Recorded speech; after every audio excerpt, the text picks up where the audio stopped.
అమ్మ నువ్వు చెప్పావు రాముడు చిన్నప్పుడు వాళ్ళ డాడీ 60,000 years అన్నావు కదా, ఇప్పుడు ఎలాగంటారు? ఇప్పుడా అప్పుడా?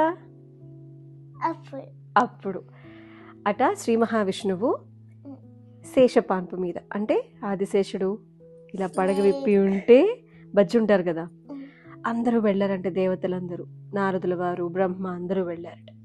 వెళ్ళి అడిగారట, ఇలాగా రావణాసుడికి వరం ఇచ్చిన తర్వాత అతని ఆగడాలు ఎక్కువైపోయాయి, అసలు గాలిని ఇదిగో నేను వస్తున్నాను శాంతంగా ఉండు గట్టిగా వీకు అంటే గాలి మెల్లగా వీచేదట. సన్ను కొంచెం గట్టిగా ఎండ ఎక్కువగా ఉందనుకో, రావణాసుడు ఇలా బయటకు రాగానే ఇలా చూస్తే వెంటనే సన్ను చిన్నగా అయిపోయాడట. వర్షం పడుతుంది అనుకో, రావణాసుడు ఇలా బయటికి రాగానే వర్షం కూడా ఆగిపోయేదట. అంటే కాలాలు, దిక్కులు, దేవతలు అందరూ రావణాసుడికి భయపడేవారు అనమాట. అది వెళ్ళి తట్టుకోలేక విష్ణుమూర్తికి చెప్పారంట, అసలు ఇన్నిసార్లు ఇన్ని అవతారాల్లో వచ్చి మమ్మల్ని ఉద్ధరించారు, మళ్ళీ మీరు రావాల్సిన సమయం వచ్చింది. కాకపోతే ఈసారి రావణాసురుడు మానవుడు, ఇంకా ఏమన్నాడు, నరుడు వానరుడు కదా, సో వాళ్ళిద్దరూ కూడా నన్ను చంపకూడదు, మిగతా వాళ్ళు ఎవరైనా ఓకే అన్నట్టుగా అన్నాడు. కాబట్టి అంత హీనంగా చూస్తున్నాడు మానవ జాతిని, కాబట్టి మీరు నరుడిగా రావాలి అని చెప్పి వేడుకుంటే వెంటనే విష్ణుమూర్తి ఇలా చూసి చిన్నగా నవ్వారంట బ్రహ్మను చూసి. అప్పుడు బ్రహ్మ అన్నారంట, నేను కూడా నా అంశ రూపంలో జాంబవంతునిగా వస్తున్నాను, మీరు కూడా మీ అంశంలో రండి అని చెప్పేసి. అంటే దేవతలందరూ కూడా వాళ్ళ వాళ్ళ జన్మల్ని ఎత్తేసి దశరథుని కాలంలో అందరూ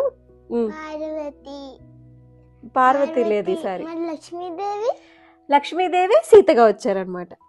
సో సీతకి ఎలా జన్మించారో తెలుసుకుందాం. అంతకన్నా బిఫోర్ దశరథుని కాలానికి వెళ్ళిపోదాం.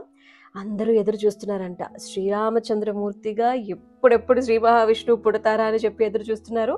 దశరథుని దగ్గర కూడా ఇంకా అదే అనమాట. బికాస్ ఆయన కాలంలో హ్యాపీగా ఉండేవారంట జనాలందరూ కూడా. అయ్యో ఈ పూట తినడానికి లేదే, అయ్యో రేపు ఏం పని చేయాలి, అయ్యో ఇంట్లో అది లోటుగా ఉంది అనేదే లేదంట. అసలు దశరథుని రాజ్యం ఏదైతే అయోధ్య ఉందో, అయోధ్య లోపలికి వెళ్తూ ఉంటే చుట్టూ ఉన్నటువంటి చెట్లు ఎలా ఉండేవంటే మంచి సువాసన వచ్చేవంట.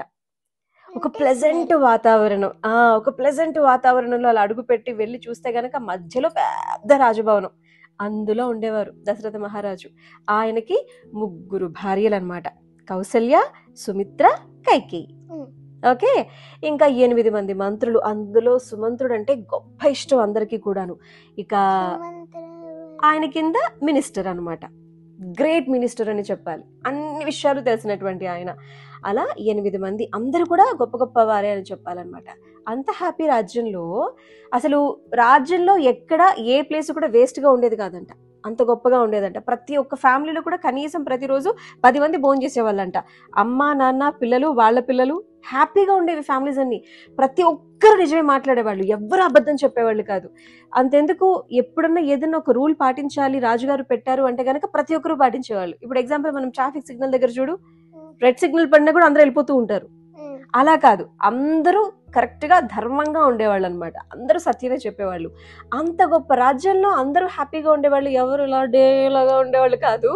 బట్ స్టిల్ రాజుగారికి మాత్రం ఒక్కటే ఒక్క కోరిక, 60,000 years వచ్చేసే నాకు పిల్లలు లేరు అని చెప్పి. అప్పుడు నేను ఇందాక చెప్పాను కదా సుమంత్రుడు అని చెప్పి మినిస్టర్, ఆయన అన్నారంట పుత్రకామేష్టి యాగం చేయండి, అశ్వమేధ యాగం చేయండి అని చెప్పేసి అనగానే ఆయన ఓకే అని చెప్పి థమ్స్అప్ ఇచ్చారంట. వెంటనే పుత్రకామేష్టి యాగం చేయడం స్టార్ట్ చేశారు. ఎంత గొప్పగా చేశారో తెలుసా, తిన్న వాళ్ళకి తిన్నంత భోజనం పెట్టారంట. వచ్చిన వాళ్ళకి, యాగం చేసిన వాళ్ళకి అప్పట్లోనే crores of gold coins ఇచ్చారంట, లక్షల్లో గోవుల్ని ఇచ్చారంట దానంగా. అంత గోవులు అంటే కౌస్, లాక్స్ ఆఫ్ కౌస్ ని అలా దానంగా ఇచ్చేసేవారంట. అంత గొప్పగా యాగం చేశారు. అంత గొప్ప యాగం చేస్తే దేవుడు కూడా హ్యాపీగా ఫీల్ అవుతారు కదా.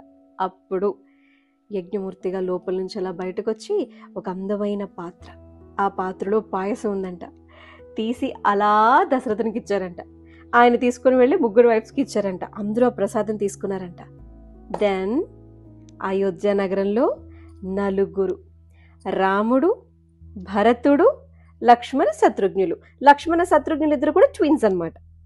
సో 4 బేబీస్ అనమాట.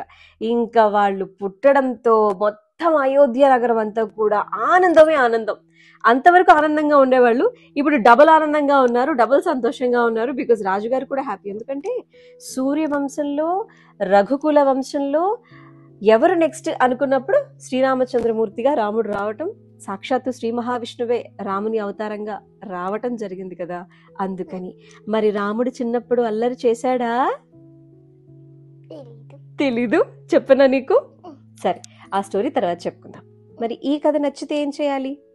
Like, share, comment and first subscribe చేయాలి. నువ్వు నేను ఒక కథకి.